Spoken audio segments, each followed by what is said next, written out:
4가지 연간교육계획안을 잘 보셨나요? 교육과정에서 연간교육계획안을 수립할 때 가장 첫 번째로 해야 될 일은 이 연간교육계획안의 4가지 대표적인 사례들을 이해하시는 겁니다. 제가 이 연간교육계획안을 수립할 때 고민했던 부분은 유아들의 놀이에 대한 흥미나 의견들을 어떻게 반영할 것인가, 그리고 또 빈자리를 어떻게 계획할 것인가, 그리고 선생님들마다 이렇게 성향이 다르고 놀이중심 교육과정을 받아들이는 정도가 다른데 그런 것들을 어떻게 단계적으로 실천하는 것을 반영할 수 있는가, 이런 부분들에 대해서 고민을 많이 했어요. 저의 이런 고민들이 반영이 돼서 4가지의 예시가 나왔는데요. 이제 선생님들이 제 이야기를 들으셨으니까 선생님들의 성향이나 아이들의 발달 수준, 유아들의 흥미, 선생님 유치원의 상황들, 이런 것들을 모두 다 고려하셔가지고 선생님에게 적합한 연간교육계획안의 스타일을 또 한번 만들어낼 수도 있습니다. 제가 보여드린 건 4가지지만 선생님들이 하나, 둘 더 더해서 다양한 스타일의 연간교육계획안을 만들어낼 수 있다는 것입니다.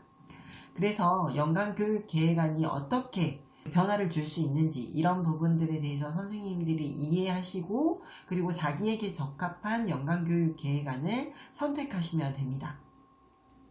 예를 들어서 나는 놀이중심 교육과정이 아직은 너무나 어렵고 막막하다, 그래서 조금씩 변화를 시도해보고 싶다라고 하시는 선생님들은 1번 아니면 2번 연간교육계획안을 선택하시는 거예요. 또는 만 3세의 아이들이라서 너무 주도적인 놀이가 잘 나오지 않을 것 같아요 라고 걱정이 되시는 분들도 1번 아니면 2번을 선택하실 수 있습니다. 그런데 놀이중심 교육과정에 대해서 알면 할수록 나는 너무 많이 실천해 보고 싶고 새로운 것들을 계속해서 한번 도전해 보고 싶다라고 하시는 선생님들은 3번 아니면 4번을 선택하실 수 있습니다. 그리고 또 소인수 학급이어서 모든 아이들의 흥미를 다 지원해 줄 수 있을 것 같아요 라고 생각하시는 분들도 3번, 4번 선택하실 수 있습니다.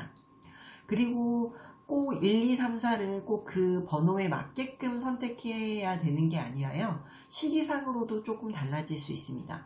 예를 들어서 학기 초에는 3, 4월 달에는 아이들이 조금 주도적인 놀이가 좀 잘 안 이루어질 것 같으니까 그때는 좀 단계적으로 실천하기 위해서 1, 2번을 했다가 1학기 중간이라던가 아니면 2학기 때부터 3, 4번으로 단계가 이렇게 넘어갈 수 있게끔 계획을 하셔도 괜찮습니다.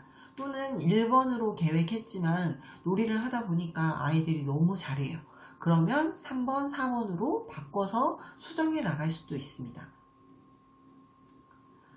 이렇듯 선생님 유치원에 맞는 연간교육계획안을 먼저 선택을 하시고, 이제 한 학급 유치원인 경우에는 선생님이 선택하셔서 그 연간교육계획안을 작성하시면 되고, 만약에 다학급인 경우에는 단설 유치원이거나 규모가 좀 큰 유치원의 경우에는 유치원 공동체가 같이 모여서 왜 나는 이게 마음에 드는지, 이게 조금 더 마음에 끌리는지, 이런 부분들에 대해서 이야기하시고, 그리고 나서 공동체가 같이 정한 연간교육계획안의 스타일대로 만들어 나갈 수도 있습니다. 또는 이렇게도 할 수 있습니다. 만약에 저희가 연령별로 좀 다를 수 있잖아요. 그렇기 때문에 꼭 같은 유치원이라고 해서 똑같은 그런 연간교육계획안을 수립하기보다는 연령별로 나눠서 이렇게 3세는 1, 2번을 한다거나 4세는 3, 4번을 한다거나, 이렇게 꼭 연령이 같아야 될 필요는 없거든요. 그래서 선생님들에게 같이 의견을 나누셔서 결정하시면 됩니다. 연간교육계획안의 스타일이 정해졌다면 이 다음으로 할 일은 생활 주제를 선정하는 거예요. 저희가 생활 주제가 총 11개가 있습니다. 그런데 여기 중에서 봄, 여름, 가을, 겨울이 하나로 묶여 있기 때문에 실질적으로는 총 14개의 생활 주제가 있어요. 그런데 기존의 연간교육계획안을 살펴보면 이 14개의 생활 주제가 거의 대부분 다 들어간 경우가 많이 있거든요. 그래서 지금 놀이중심 교육과정의 관점에서 보고, 그리고 이전부터도 계속해서 생활 주제가 너무 많다라는 이야기들이 있었습니다. 그래서 이번에는 생활 주제를 대폭 줄이는 작업이 필요합니다. 왜냐하면 아이들의 흥미를 많이 반영하기 위해서는 생활 주제가 너무 많다 보면 이 내용, 아이들의 흥미가 반영될 자리가 줄어들게 되거든요.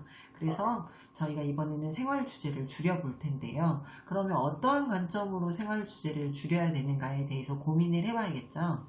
자, 그러면 이제 생활 주제를, 기존의 생활 주제를 선생님이 펼쳐놓으시고, 거기에서 가장 아이들이 즐겁게 참여했던 생활 주제는 무엇이었는지에 대해서 생각해 보시고 거기에 동그라미를 한번 쳐보세요. 그리고 아이들의 수준이나 이런 내용들을 봤을 때 너무 어렵다라고 생각된 부분에는 X표를 치세요. 그래서 이 14개의 생활 주제 중에서 정말로 필요하다라고 생각되는 주제를 좀 선택을 하시고 나머지들은 과감하게 X를 쳐서 삭제하는 작업이 필요합니다. 그리고 특별한 날이나 행사와 관련된 내용들, 그리고 교사가 꼭 필요하다고 생각되는 주제와 관련된 내용, 그리고 유아의 발달 수준이나 흥미, 연령, 타생활 주제와의 통합 가능성까지 함께 고려하셔가지고 생활 주제를 선정하시면 될 것 같습니다. 제가 강의를 다니면서 선생님들이랑 같이 생활 주제를 줄이는 작업을 해봤어요. 그런데 선생님들이 생활 주제를 삭제하려고 보니까 이것도 필요한 것 같고 또 저것도 필요한 것 같고 이래서 X 표시를 잘 못하시더라고요. 그래서 기존의 생활 주제에서 크게 벗어나지 못하는 모습들이 보였어요. 그래서 저는 이 부분을 보면서 선생님들이 좀 가르치시려고 하는 그런 마음들을 조금 내려놓고 교사의 마음을 좀 덜어내는 작업이라는 생각이 또 들었거든요. 많은 생활 주제와 다양한 내용들을 제공하기보다는 아이들의 흥미나 의견들을 반영하기 위한 그런 환경을 제공한다라고 생각하시고 좀 더 과감하게 생활 주제 중에서 필요 없는 부분들, 조금 줄일 수 있는 부분들을 좀 이렇게 두 줄 쫙 그어서 선생님들이 조금 삭제를 해보시면 어떨까라는 생각이 듭니다. 또는 이게 너무 어렵다라고 여겨지시는 선생님들은 모든 내용이 다 필요하다라고 생각되시는 선생님들은 조금 다른 생활 주제와 통합할 수 있는 부분들은 없는지 선생님이 살펴보시고 그 부분들을 다른 생활 주제와 통합해서 이렇게 표시를 해보시면 어떨까라는 생각도 듭니다. 생활 주제를 선정을 다 하셨다면 이 달력에 맞춰서 연간교육계획안에 삽입을 한번 해보실 건데요. 그때 1, 2주로 이렇게 짧게 계획하기보다는 4에서 6주 정도로 길게 계획해 보시는 게 좋습니다. 정리를 한번 해볼게요.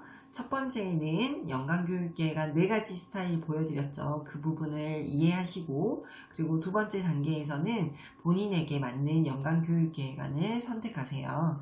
그리고 세 번째로는 생활 주제를 선정하는데 그때 과감하게 생활 주제를 좀 삭제해 보시고 정말로 유아들이 몰입하고 즐겁게 참여했던 생활 주제를 중심으로 한 4에서 6주 정도 이렇게 길게 계획을 해 보시면 좋겠습니다. 그리고 꼭 빈자리를 계획하셔가지고 아이들의 흥미에 따라서 놀이를 할 수 있도록 지원해 주시면 좋을 것 같습니다. 제가 유튜브를 시작한 지 얼마 안 돼서 너무 경직된 그런 표정들도 있고 그리고 좀 어색하게 말을 하는 경우도 있고 그리고 육아와 병행을 하다 보니까 정말 아이가 낮잠 잘 때만 이렇게 영상을 찍고 편집을 할 수가 있어요. 그러다 보니까 더 잘 찍고 싶은 마음이 있음에도 불구하고 2번, 3번 촬영하기가 너무 어렵더라고요. 그래서 그런 퀄리티가 조금 떨어질 수 있다는 점도 조금 이해해 주시면 좋을 것 같다라는 생각이 듭니다. 점점 더 발전된 모습으로 유튜브를 좀 더 찍어 보려고 노력하고 있으니까요. 그런 부분들도 선생님들이 응원해 주시면 좋겠습니다. 구독, 좋아요 눌러주시고 다음 편도 기대해 주세요. 감사합니다. 안녕.